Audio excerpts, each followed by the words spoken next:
would someone do me a kindness and like record this? I got because you. my OBS is. All right, thank you. Thank you. Well, we're gonna start. Everyone, this is who we're gonna get. So this meeting is again to talk more about gathering, and that's why we got you here, Manny. Because from what I was told is that you were kind of instrumental in helping make the previous gathering system and how it worked. So if like you could kind of I guess just walk us through the more important points on how it was supposed to work, and then we could go from there. Gathering works off downtime days. You spend days to gather. Each region in the world has different resources, which essentially means if you're gathering X material, you're rolling on the region list for that material. It's semi-random in that the amounts may change, but what you're getting wouldn't change. And if you were better at gathering things, for example, expertise was an example, having an origin was another an example, and being a civilian also gave you something. You basically rolled on better amounts.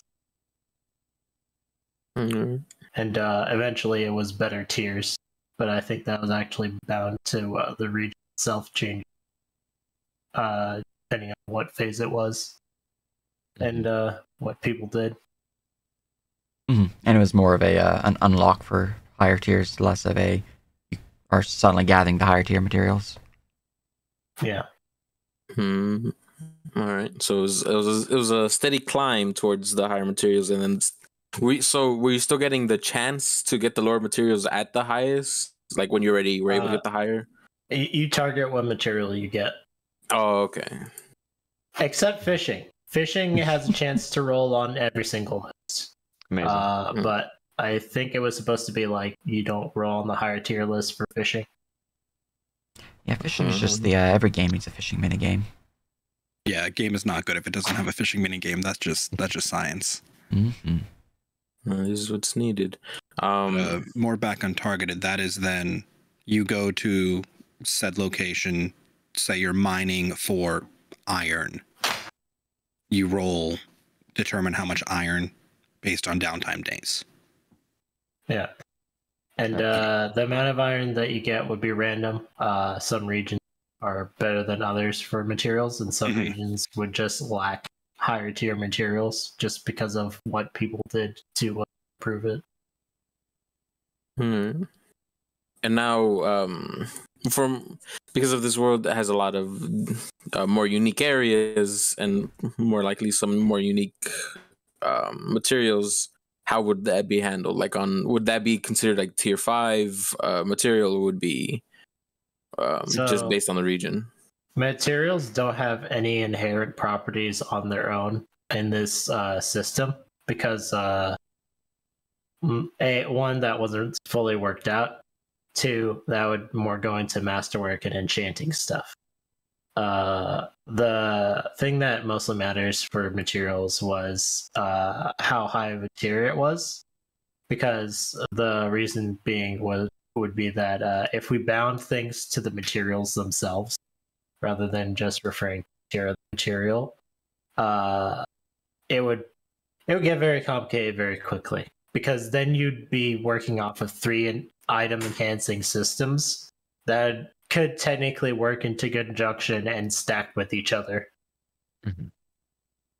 All right. And so how each material, I imagine at the higher tiers were worth more like gold, right? So nothing was associated with gold at that point. It was just rarer. And due to being scarce, it was obviously more valuable. Okay. Since we're moving to a more NPC focused economy, do you think we should have base prices for the materials? I have prices for all materials. Okay. There you go. Yeah, this is just talking about the Um, previous system. Yeah. Is that list like public? Or do we have access to that? Yeah. Like the listing of your materials? I think it's in the crafting doc, the Okay. crafting PDF. It is. It's start of it's on page 57 is when the materials start going into detail. Oh, okay. Page 57. Mm-hmm. All right. Yep. Sounds Like good. it does need some adjustments in terms of. I think the base gathering system we have is decent enough. We just need to adjust some values in my document to mark things such as. I know we have like fiber tiers 1 through 5. We need to just mark the tiers of materials in the equipment guide so we would know where they stand in that system. All right then. Let's see. So how do you guys think, how available should we make some of these materials in the NPC shops? Because it would be assumed that they are there, or they have been there for slightly longer Mhm. than the players. So like how available, and then looking at the list of the prices for the material, should it be like changed based on certain locations, right? Having more or less of one material to another. So generally, I have materials based upon the size of the city that's it's being found in. That's not really super helpful for a living world stance, but just baseline, get a gauge of where I stand. Superior tends to be the highest quality that you can generally find in most larger cities with ease, and it just goes like a tier down from there, the lower, smaller city you're in. So anything above superior quality tends to be extremely difficult to find in shops. It's something that I have my players roll for to see if they can even attempt to find it. So it's one of those things. Yes. If we wanted to, we can make it numerical. So like we take a continent, we total up the number of players there, we get their average level, and we base the shops off of that. And so we have like a scale that's directly compared to number of players.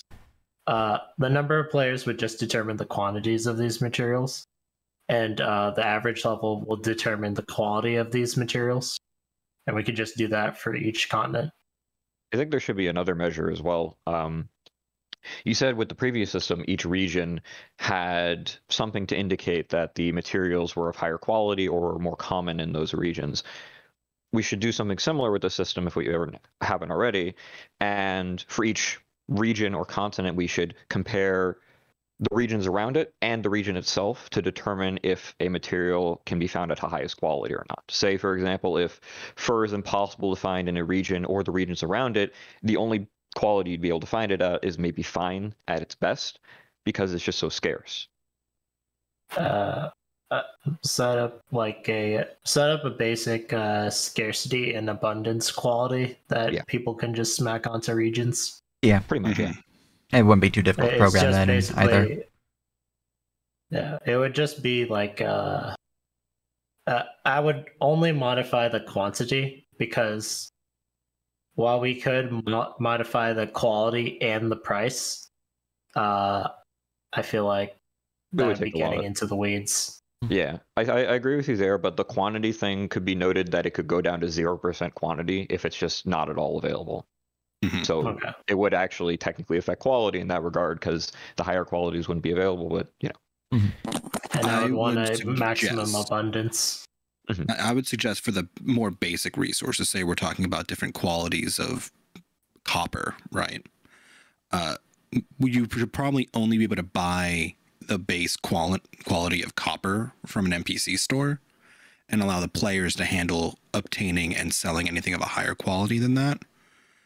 Otherwise, your plan there is perfectly suitable to simulate supply and demand based on the level and volume of players. And I like Chris's idea of handling the scarcity based on the region and the neighboring regions. We just have to figure out a formula to do that. So for for quality. We could just make it so that way, based on average player level, the quality of stuff in shops is always a notch down from average player level. So it's actually like, if you want to get the top quality stuff, you have to gather it. Mm-hmm.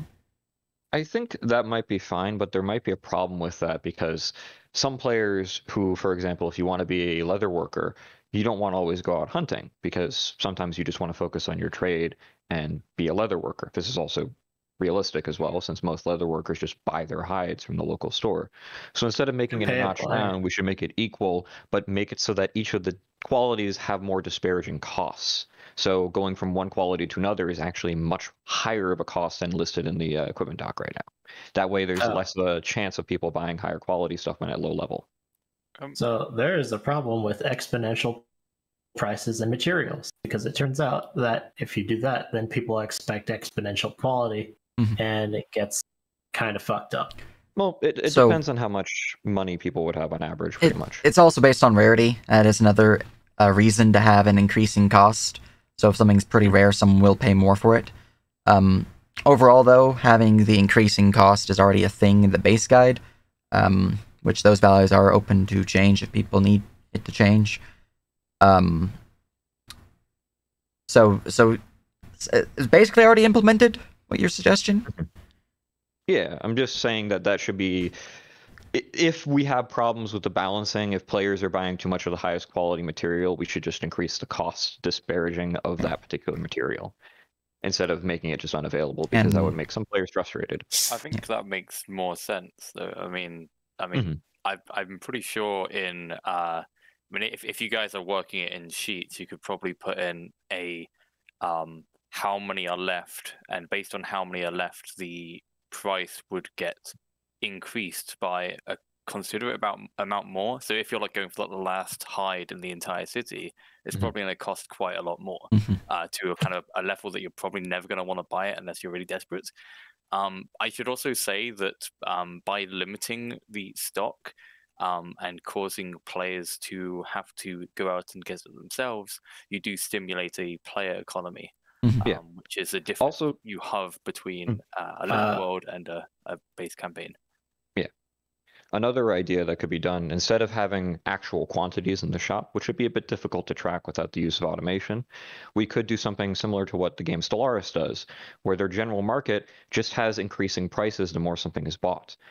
And it's technically infinite. However, at some point, the price is like 5,000% of the normal, and it slowly decreases over time.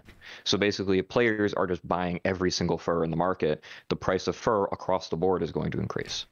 So that is certainly an option. That said, we are working on having it automated. So the preferred option, which is a suggestion that Im gave, is doable, and the coding for it wouldn't be too difficult. So I think that is the direction we should go. But you're going to say something?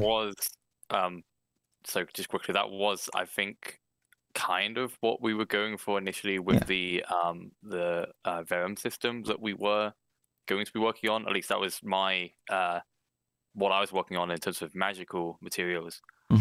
Was more of a automated system. And then I believe they were going for the mundane materials of having a similar idea as well. But I'm not 100% on that. So then we should kind of start, since this isn't going to be fully just pure players, because this is a already established world. Should we have the NPCs not all across the board, but like some of them have already a set stock, right? That's what I'm getting from this. Like, have them have their own set stock, and then.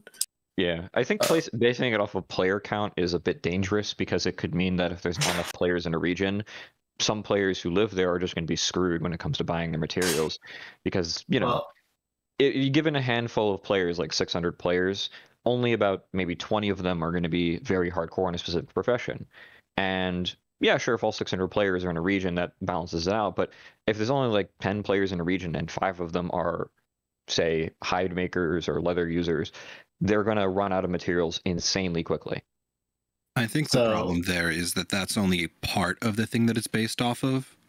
The innate availability of resources will also be a major factor. But in terms of scaling the volume and price of things, I do think using the volume and activity of players is at least a useful metric for simulating it. Mhm. I think if we went with the player count of the whole server as opposed to just regions, would probably be better overall then. That way players don't have to keep swapping between regions just to buy materials properly or do So something I weird. was saying continents, not region. Mhm. So it's like, Okay. yeah, when you're a player, you're sticking to one continent. Mhm. At least that, from my understanding. That So is it's like, the goal. if there's an entire abandoned continent, then we have a bigger problem. Yeah. The also part of the goal is to have something to discuss in the adventure meeting is to have a partial cap on the continent. So we have to have X number of players in a continent to ensure it even, more players can be added to it. A minimum, basically. We could do rotating lotteries for players. So like the first lottery is for X continent, second lottery is for Y continent. Yeah. Well, Yeah. That also on that allows note- us to have. Oh, sorry. Go ahead. Oh, yeah. So quickly on that note, regarding the economy, I don't think you want to have it completely dependent on the total number of people in the continent. I mean, it might be beneficial to have it modified by it, but having it completely dependent would mean that it would be a linear progression. I think that you would want to promote people to do that thing on a continent that has less people. And as such, you have people actually go to the continents with less people, because else you have everyone, That's is true. going to the bigger continent. So having a based off server cap or server total would probably be better overall then. So the continental economies, from my understanding, don't touch unless something change. There is trade between the different nations. Most trade is difficult to do, from one but continent to another. Technically, they could order a ship to travel with them across the sea, but most sea routes are difficult. Aren't there portals as well? There are portals, but the thing with the portals is that you need to have the way shrine to the other continent already. You have to be attuned to it to be able to travel between way shrines. I imagine that merchant-like characters who travel a lot would probably be pretty much the prime candidates for this, just traveling between lands. And I think if we do the continental system, it's going to just discourage them from traveling to other continents, which I don't think is what we want to do. Doesn't that encourage them because there's way shrines? Well, yes and no, because think of it like this. If you are on continent A, where the largest player base is, and the resources as a result are like 300%, why go to continent B, where the resources are like 50% because there's no players? Because the price is most likely lower there. And you can take stuff from continent A in excess and then sell them to continent B, where possibly. But I think that basing that system of a player count is a bit weird, because the other part about this isn't an entirely player-run economy. I'm talking about the quantity that's available. Yeah, this is what I'm getting at, is that if you base it entirely off of player count, it feels weird, because like realistically, you'd think that a large city would have a large quantity of fur, but if no players are on that continent, it suddenly has no fur or very few. Manny or Imp can correct me if I'm wrong, but I don't think anybody is saying base it entirely on player count. We're talking more modifying it by player count. Then the modifier should be very small, if that's the idea. The modifier should be relatively small. I think it should be should have diminishing returns on it, to a degree, as should anything. But I mean, that's pretty easy to do in sheets.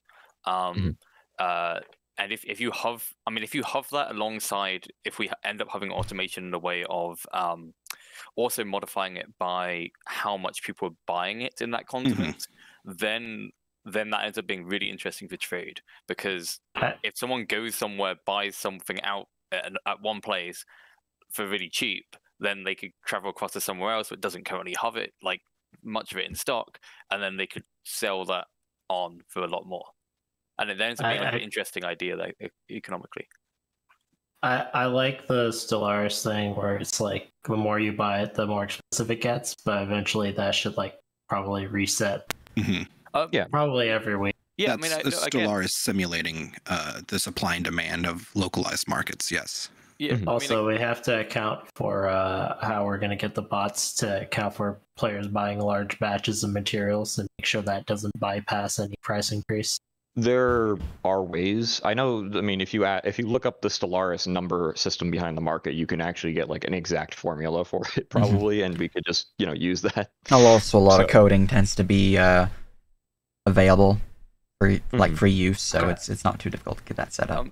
Yeah. One thing I know you can do in sheets is you can carry something over from one sheet to another through a pivot tables. And so you could have a bunch of, or basically any sheet that requires it, link to a master sheet where you track weeks, right? So and it could just auto track like this week's gone, this week's gone, and that would allow for the diminishing returns to actually take place. So the diminishing values of the increased cost. So you could have a Stellaris thing, and you could have it automated through just someone updating the master sheet every week to say this week's gone. Yeah. When people update the master sheet too, I think like the master sheet should have like abundance of regions, scarcity of regions, and any modifiers from like whatever players did. So in regards to that, actually, I think there should be two additional factors. One should be event factors. If there's events happening in a region, those can be manually applied. The reason I say manually is because they'd be mostly DM or adventure-led. So if there's like a demon invasion happening in a content, obviously most resources are going to be reduced, so there might be a manual modifier applied. And the second modifier was a random modifier, actually, which is very small, but intended to kind of simulate that, hey, there might have been storms, or there might have been like small hiccups with the trade system. That way, it's not always the same amount of resources every single week. Instead, it varies slightly. Yeah, I can see both of those being helpful. Yeah, we can most likely reduce that down to a like minor, medium, and like major economic impact kind of table, both positive and negative. Yeah. Maybe there's a great harvest. Maybe there's a demon. Yep. You could also literally just have it be a D50 roll where, 1 to 20 is like -20 to -1%, and then the rest are positive up to 30%, something like that. You're going to say something, Yep?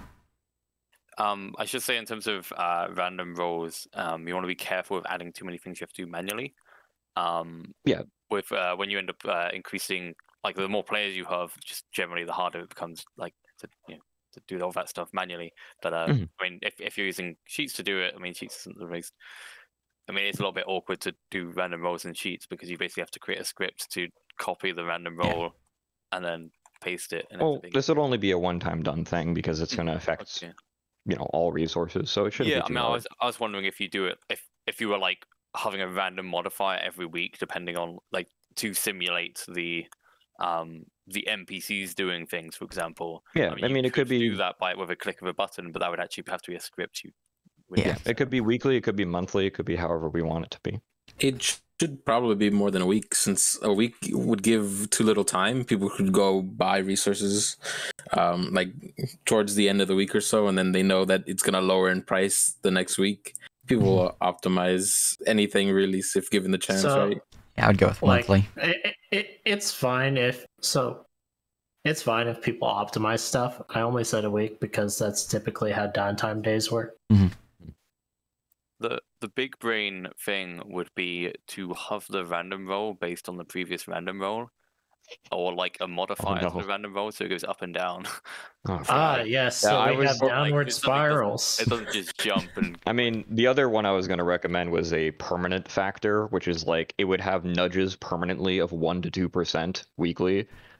And they could stack up eventually. So like, iron event after like a year could be like -50% in the region based off of random chance or something like that, which would be absolutely horrible, but also hilarious. I mean, I think you would want it to jump sometimes. And I mean, technically, if you roll enough times, it's always going to even out. I think it should be completely random, so that way. I feel like with a random roll, if you're like flipping a coin, technically on average, you're going to end up always at 50. Yeah, which is, I mean, hopefully the idea. It should even itself out technically, but it would allow for small fluctuations, which might be interesting. I And then think have the random modifier if it's temporary on top of that. Overall, A lot of this is going to require text input to fully gauge the ability for our bots to be able to handle this. I know theoretically how I would. This is possible, and I have a base idea of how I would do it, but having the actual tech team be available to properly discuss this would be a boon for such things. Yeah. Things to keep in mind. So, as a just a next important question here, are we looking at this as players can deforest an entire area like region, or will there always be trees in this region? So, regarding that, there will always be trees unless they want to cause a invasion. Otherwise, yes. Okay. Then that gets into the manual modifiers idea. Yeah, because if they start harvesting trees enough, they will either piss off the Ents, they'll piss off the Fae, they'll piss off something else. I'm using trees simply as a really simple to understand example. I mean, the same could be applied to iron, for instance, right? Or fur. You could destroy the population of elk here, right? Yeah. In the real world, do we want that in this world? I think baseline, we should focus on getting the core system made and table that until everything is set up, because that's going to be a bit more complicated to set up in terms of tech. I was going to suggest, as somebody who is a tech guy and I have a degree in AI, a lot of this stuff is actually a lot easier if you just make it really simple. We have a habit of overcomplicating concepts really, really quickly, and that's a lot of fun, and we can model more realistic things that way. But it's not always the fun thing, and usually it breaks very quickly. So if we come up with a bunch of ideas that we really like, we can come up with all these modifiers, and if we can boil that down to something a little more simple, smaller tables, more concrete ranges of random chance, I think we can model something really great and still control and make sure that one guy can't buy literally all the fur on a continent and then sell it for 5,000 times the price on the other one and just break the economy in a week. I mean, that is also kind of intended, isn't it? I mean, how are they carrying all of that? Yeah, if they manage to do that, I mean, hats off to them. They have a bunch of hirelings who each have a 3 bags of holding. Bags of holding. They peasant railgun bags of holding across the continent. I don't know. Players will break it. I mean, sure. Right. It's true. In regards to the sorry to no, go ahead. In regards to the whole man-made scarcity thing, there is some way we could do this mathematically. If we tie it to the whole, as people buy things, the price of it goes up.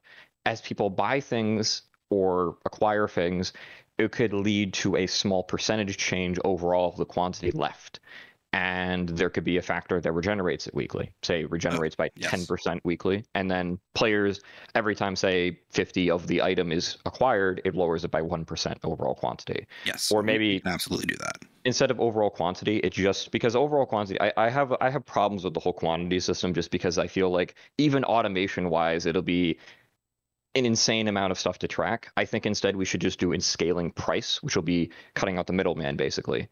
And the scaling price idea, if that were the case, it would just increase the scaling price. And this would be what we talked about earlier, but with a regenerative system, which, instead of having to reset every week, players basically, if they overmine an area, it won't regenerate fast enough. And eventually the price of ore in that area will just become so very high. The issue I see with this is if you have that one player who's mining and all the other players are like, oh, this guy's just mining again. He's causing a modifier not to reset, or like, I feel like that could end up leading to griefing. Well, I think the idea is that basically if a player were to mine dedicatedly for like a month, it would lower the modifier by 1%, and monthly the modifier regenerates by 10%. So at the very least, you need 10 people in the same region doing the same amount of mining, or maybe even 100, some insane amount. The point being that actually depreciating the resources would take an insane amount of effort, pretty much. If enough players get organized there, which they like, hey, let's cause the end of the world by mining and deforesting and stuff like that, I think we should let them have it. Yeah, exactly. I think overall, having a quantity, while I do also see the merits of the increasing value. I mean, there's a reason it works in many RTSs. I think having the quantity, though, would encourage play, which is something we want to do. Because while having a air quotes unlimited quantity just increasing the price is doable, it doesn't truly encourage play, because like you certainly will have players who are like, I don't really want to spend that much money, but also there will be whales out there who are like, I got fat stacks and super packs, so I'm just going to spend all this money. With a lack of quantity, you're forcing players, if they want to buy this material, they have to go out and adventure. They have to hire parties. So like a civilian would have to hire a group of adventurers to go and kill like a basilisk to get the basilisk hide, rather than just having it available. You make a really good point there, actually, because I just realized that you'd have the really rich people buy a load of that thing or like mine stockpile that thing and stockpile it, and then they're causing the little man to be kind of unable to ever approach it. Hey man, I think you're talking about corporatism. I was like, congratulations, so fantasy capitalism. What if, hear me out, we also count the shit that's in people's inventories when we determine quantity for a continent? I think that might be very difficult to do numerically, because players' inventories are changing often. Well, actually, that might not be that hard, depending on if the tech is using a big old database to do that, we can just trigger an event on a database update that just updates the tally in real time. Especially with the plans to have a website for all of our character sheets and whatnot. I don't think... I've been following the tech discussion, and I think it's doable. I do think it's doable. Theoretically. Yeah, definitely theoretically. We need text more input, no? Yes. So if we are doing a quantity system then, and we're basing it off of like, this is a starting quantity of this resource, there should be a growth as well. Which I'm going to relate to another freaking 4X game with Hearts of Iron with the manpower system, how there is a monthly growth and then a static amount as well. And when the material gets destroyed, it is removed from the whole equation altogether, pretty much. Or when it gets consumed for crafting.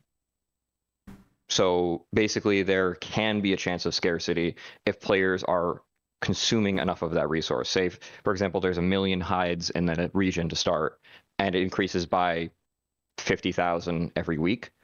If players are consuming more than 50,000 hides a week, then it will lead to scarcity in that region, which is probably intended. Yeah, I mean, I'm not against there being a scarcity. I think we should have some system for that. So, just kind of gets into the math land of this whole system, which I think for our purposes, that's more tech side, and we should be focusing more on what we're wanting out of the gathering system as a whole. Yes. Yeah. So what I was going to suggest, if we want to take a big step back and return to what our goals for gathering are. So what are it should be, well, there should be some sort of, I guess, not necessarily cost, but something that will kind of make gathering, I guess, worth something, like, because you're obviously getting something from doing this action, spending your downtime and all that, but like, is there some sort of upkeep that we should put in to keep in mind, so it's not like always just a net positive? I mean, something we could add is a very small percentage chance of like error or something like that added into it. That tends to cause disgruntled players, though, having a negative possible chance on something. I feel like you're mining some iron and you roll that 0.01% chance that lightning strikes, causing the mountain that you're mining in to have a cave in, getting a bunch of people trapped in, thus reducing your ability to mine that day. Essentially, for mechanics purposes, moving all the 6 downtime days that you put in that week being completely worthless now. That would be pretty feels bad, but I mean, it would be a thing that we could add. Or maybe something like a certificate that they need to, like, hey, this is your license to go hunt this type of like beef for their hide, or hey, you can cut down these trees, Now, or that these specific things, you know? is much more appropriate for the world itself, because if, for example, you are a citizen of the Free Marches and you go over to Calabash and start mining, that's technically illegal.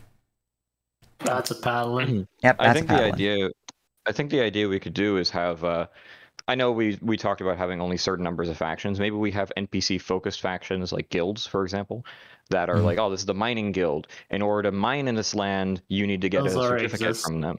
But for every region, like every single region that would have any kind of civilized government, they have guilds of some degree with different like based on the region head's decision, they could have licenses, no licenses, or just it's illegal altogether.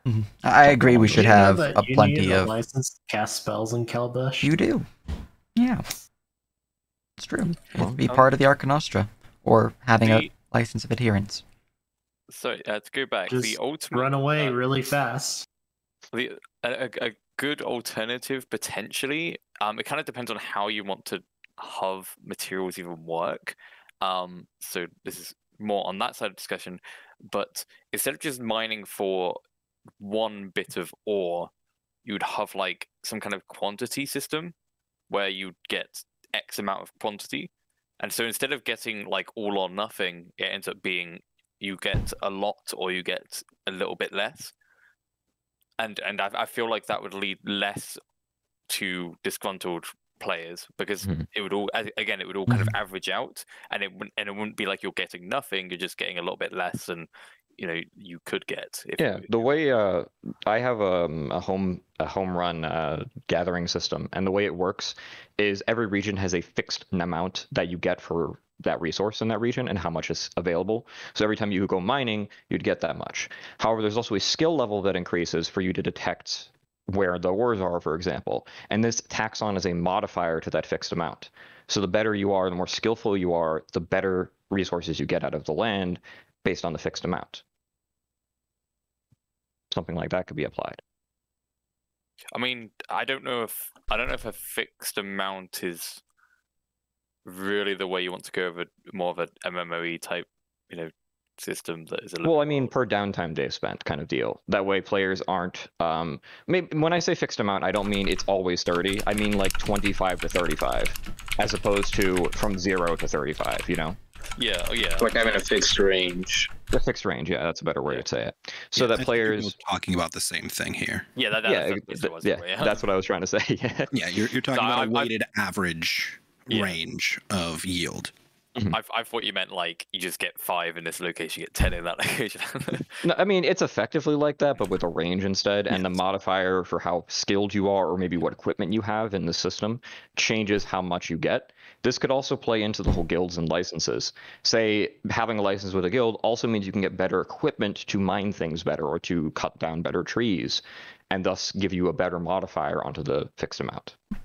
As a side note, real quick, I did send 3 of you a PDF that goes into like trade and the general mechanics of that transferred into a RPG system. That should also help with this, since I believe the 3 of you I sent it to are taking lead in a lot of these systems. Thank you. So yeah, I don't know. Is there anyone else has opinions on the thing I said?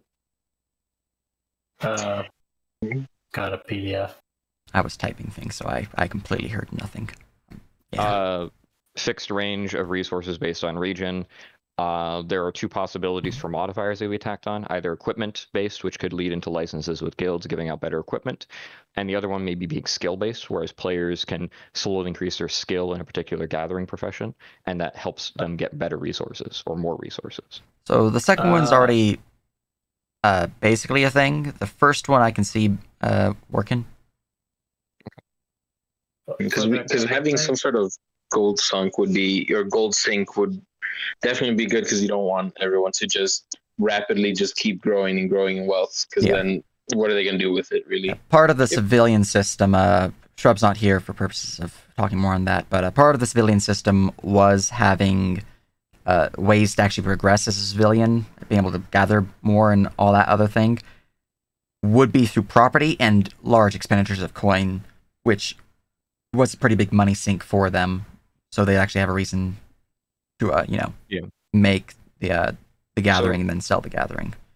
If you don't mind me asking, how is the skill side of it working? Do you have any specifics, or is it just concepts? The documents we have, I believe they're in civilian folder. I haven't checked since the transfer, though. The components of the skill system just so how civilian gatherers level up is what equipment they have available to them. I believe it was basically the more stuff you have, the better at gathering that you were. To the point at which you get masterwork tools, and that would basically almost cap you out at gathering, because I believe you already start off with like expertise as a gathering civilian. Yeah, it's a toggle check to see if you are 1 proficient, if you're 2 expertise, if 3 you are a master. Oh, that'd be addition to mine actually, because we don't have mastercraft in. Anyways, mine would be an additional if you're a master at the craft, which is a step above expertise. Then it would have a check to see if you have the tools, if the tools are masterwork, if you, in addition to those, if you have a property dedicated to it, so like a facility of production. Yeah. And I believe there's another step above that, but that is the checks to determine output level. So then my suggestion would be, sorry. Yeah, in my own personal systems, not outside of that, mine have a set DC to actually do anything that the players would have to roll on their skill check to determine, but that's probably something, not. So the DC thing is funky with bards. Yeah, it is.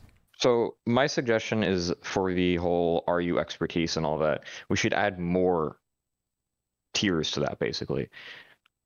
I don't know how many, maybe 5 to 10 different tiers, but basically make it so that players who are incredibly skilled at something keep going in their skill, as opposed to stopping at the 3rd tier, which is master, as you said. Mm-hmm. We should maybe increase the ranges of that. The reason being is that with the equipment side, every 0 you add onto your gold counter means you get a better set of equipment, like at 100 gold, at 1,000 gold, so on and so forth. But if that's the only real way a person can progress, aside from the, after 5,000 months they go to expertise, then it's going to feel grindy as opposed to invested, basically. If we have skill ranges as well, and maybe even abilities that could be given at certain skill ranges for each profession, that would be more interesting to the players, and potentially would give them a reason to, instead of upping their equipment, just mine better, like go out and mine some better, or find better resources as a miner, or if you're a hunter, go out and hunt stronger beasts to level up your hunting skill faster. So something like that. So go ahead. I was going to say, I apologize for my voice. I've been fighting a flu and it's kicking my ass. So would that mean that we would get like a list of prominent resources for like the regions? So as well, each region that I have a write-up of does list the general import-exports of the region. At the very least, I know it lists what they are heavy in natural resources. So it'll say that like X region has plenty of iron mines, for example. I think the import might be something that I have in my own personal docs, like the Calabash doc I shared to Manny. But it does sound like, from our previous discussion, that we're going to have, in some shape, a table for each region on a abundance of resource there. So, like, for instance, Arendelle might have, like, Arcana crystals or Mithril, and Free Marches might have high supply of iron, and Corundum or Orichalcum, whatever list. As an example, materials. Yeah. Mm-hmm. Okay. Just... kind of going off that real quick, because I remember this was mentioned at the beginning. So as someone said, higher quality copper. For clarity, the tier system is based on the strength of the material itself. So you would have like a tier 1 copper, iron. You have tier 2 steel, bronze, or something of that nature. And then tier 3 would be where you get into some of the magical materials, so like cold iron, alchemical silver, a mithril's tier 4. So it just gets higher in terms of the quality of it. If you're talking about like quality of copper, that'd be more of higher quality of the vein, the more it produces. So copper is copper is copper. Yes. But the yield of copper varies region to region. Yeah. So veins of copper might be increased, but the tier of material would still be the same. So, in regards to the whole skill idea I was talking about, would that be something that you'd be interested to implement? I mean, yeah, I actually kind of already have, not the system A, but a table of proficiency in that the masterwork quality table of, fine to legacy that could already work as a in between from proficient to master. Okay.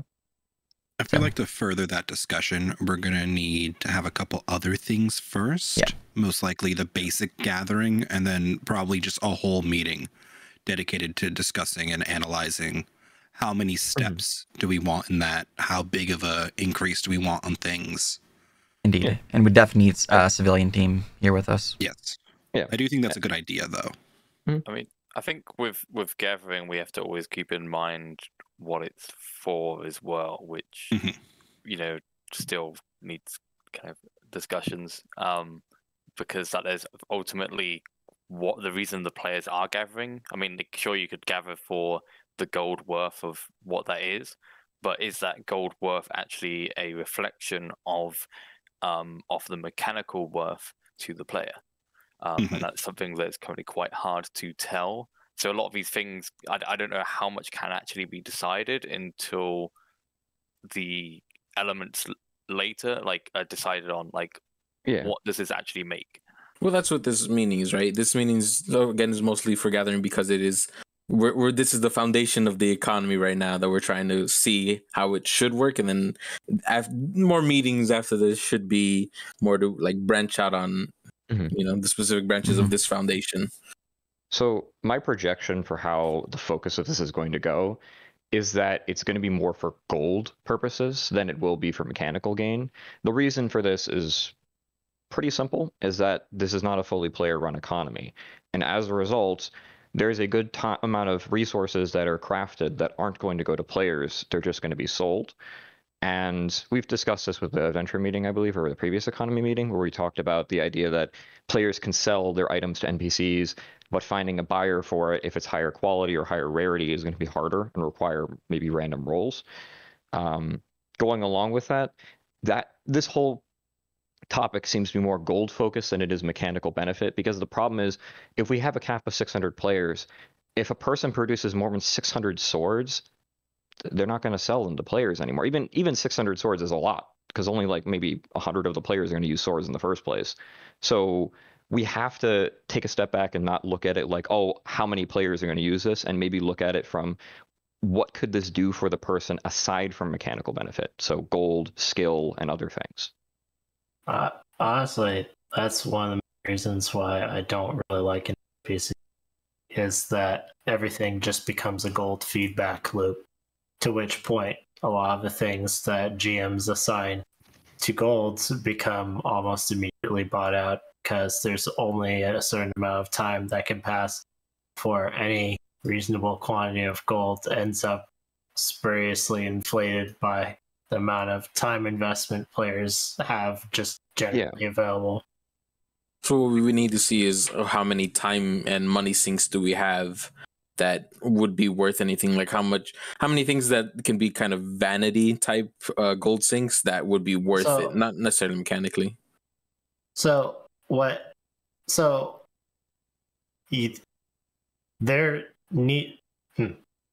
There needs to be a progressive benefit that players need to upkeep for themselves. So, like, say that I want to have red powers, blue powers, and green powers. Well, green powers, I need to pay one quibble every single week to keep my green powers. The red powers, I need 80 golds each week to maintain and stuff like that. but there's like 7 powers, and I only have enough money income each week to like maintain like 2 or 3 of those. And that's fine. But if we make them one-time costs, we're going to have rainbow players with like all those powers available to them, and then they're like, well, I have all 7 powers, what do I do now? Well, this kind of goes into why I was suggesting earlier having the monthly upkeep for adventurers and civilians. Like every 4 weeks, essentially every 30th day of the month, or 28th in the case of February, the taxes of the government or whatever land they're in would tick through. And that kind of goes into other systems that we talked about earlier, Chris, regarding like crimes and tax evasion and whatnot. Yeah. But having an upkeep, having something that they can work towards, having additional things that they can do, having additional benefits for what they're doing, all are systems that we are going to want to have for these side systems. Yeah. Anything that's awesome and that players want a lot should have some sort of upkeep. So that way it's like, hey, you want this cool thing, you get to keep it, but if you don't upkeep it, you're not going to have it anymore, because obviously you're interested in that new shit over there. Yeah. So my suggestion. Go ahead. Okay, I was going to say my suggestion is having a base upkeep for every single person in a region sounds fine, like a tax for just living. But there should be additional taxes for a few different things. For players who are focusing entirely on the adventure side, just being adventurers, they should have a tax for example, for spellcasters for reagents that is just passive based off their level. Say it's 4 times their level or something like that in gold per month. And the same goes for physical characters in that they're upkeeping their equipment, making it nice and shiny, polished, making sure it's upkeep.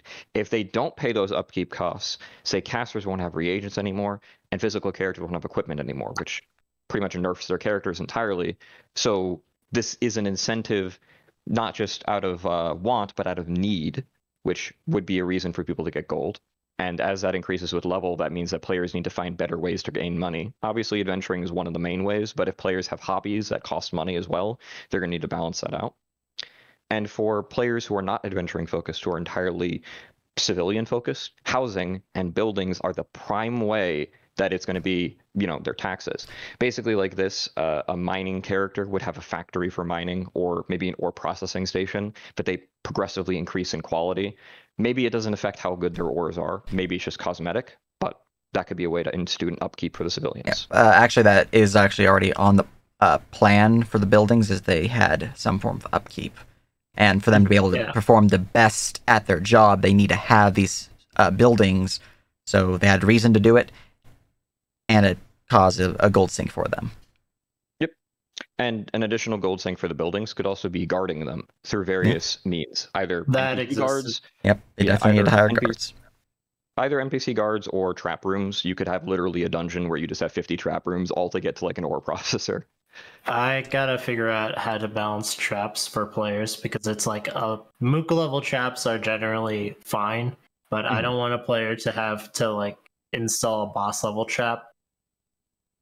That's also why I dislike using CR for things, because technically a level 1 boss level trap is equivalent to what level 8 Mook trap. So it's I think for the most part, boss traps should be limited to DMs only. Yeah. So as for the adventurer side of things, what do you guys think the upkeeps for those? Oh, absolutely.